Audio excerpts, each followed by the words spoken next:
I'm back, guys.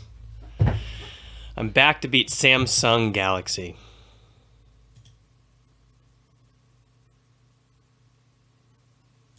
Okay. I'm back to beat Immortals and win another NALCS championship.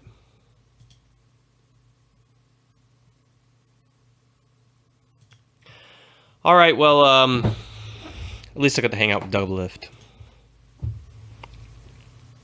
Steve. Hey, guys. Nice to see you all again. I always knew, when Parth called me last week, I always knew that if I bought enough TSM merch, they could afford to hire me again. So Parth called, he said, I want Mike Young to have the same tool set that the other guys do. The other guys have all worked with you before. We have this common language, this common idea of high performance and elite performance and performance mindset. And he said, I want it just be faster and easier to download all that into Mike and kind of bring up the team to an even playing field in terms of the communication and the approach to the game. And I thought that was a great idea. I met with Mike already. He's really good. He's an amazing player. Not only that, he's really smart. He's got a really strong conception of that is almost correct about mental resilience and how it works and high performance.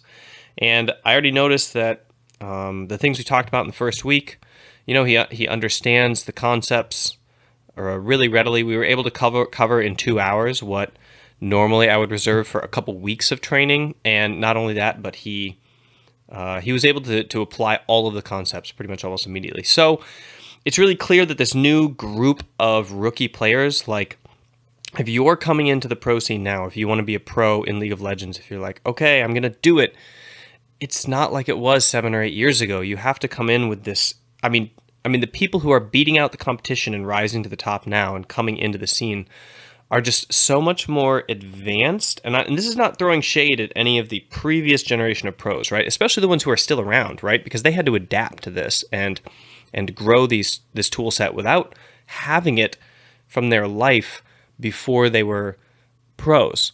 But the crop coming in now, all of them have many different elements of what I would call, elite mental resilience already built in from their life and from their experiences that they've had being raised or doing other sports or balancing climbing to challenger while simultaneously doing successful school and social and stuff like that. So yeah, it was a pleasure, and I'm going to be working with the team or with Mike for the next few weeks. Okay, but what I'm not doing, let me go through a list of things I'm not doing. I'm not working with the team necessarily. We might do some workshops just so I can bring them up to speed on stuff, but I'm not going to be working with the team. I'm working mostly with Mike. I'm doing this as sports psychology trainer, right? So I'm not doing coaching. I'm not going to be attending scrims. I'm not going to be in the team house. I'm going to be doing phone calls with Mike and chatting with him about essentially teaching him the same stuff that I taught the other guys, and also new stuff, which I will then try to impart to the team either through him or through some workshops with the team in general. And we got a timeline of about 4 weeks. Okay. So I just wanted to update you guys on that because I've been getting a lot of questions like, how are you working with the team? What are you doing? What is the problem with TSM? Blah, blah, blah, blah. And I'm not going to get into that because now that I'm obviously on the inside, I'm not going to comment on problems.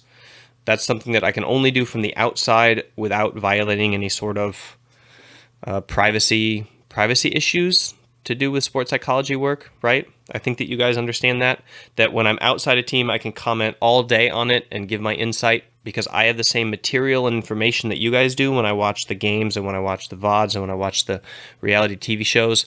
The moment that I start having inside information, it starts to get a little sketch. So I can't just talk about and diagnose and gab on with the fans as a fan myself. I can't gab on with you guys about, what might be happening with the team. So that's kind of off limits now. What I am doing though, I do now, in case you've lost track of me for the last year or so, I do a daily stream now as of January 1st, 6:30 p.m. LA time. So that's actually 4:30 where I am, but I'd like to get up early to stream for you guys in North America. And essentially it's a QA show. so you can send in questions and I answer them. And I also do VOD review.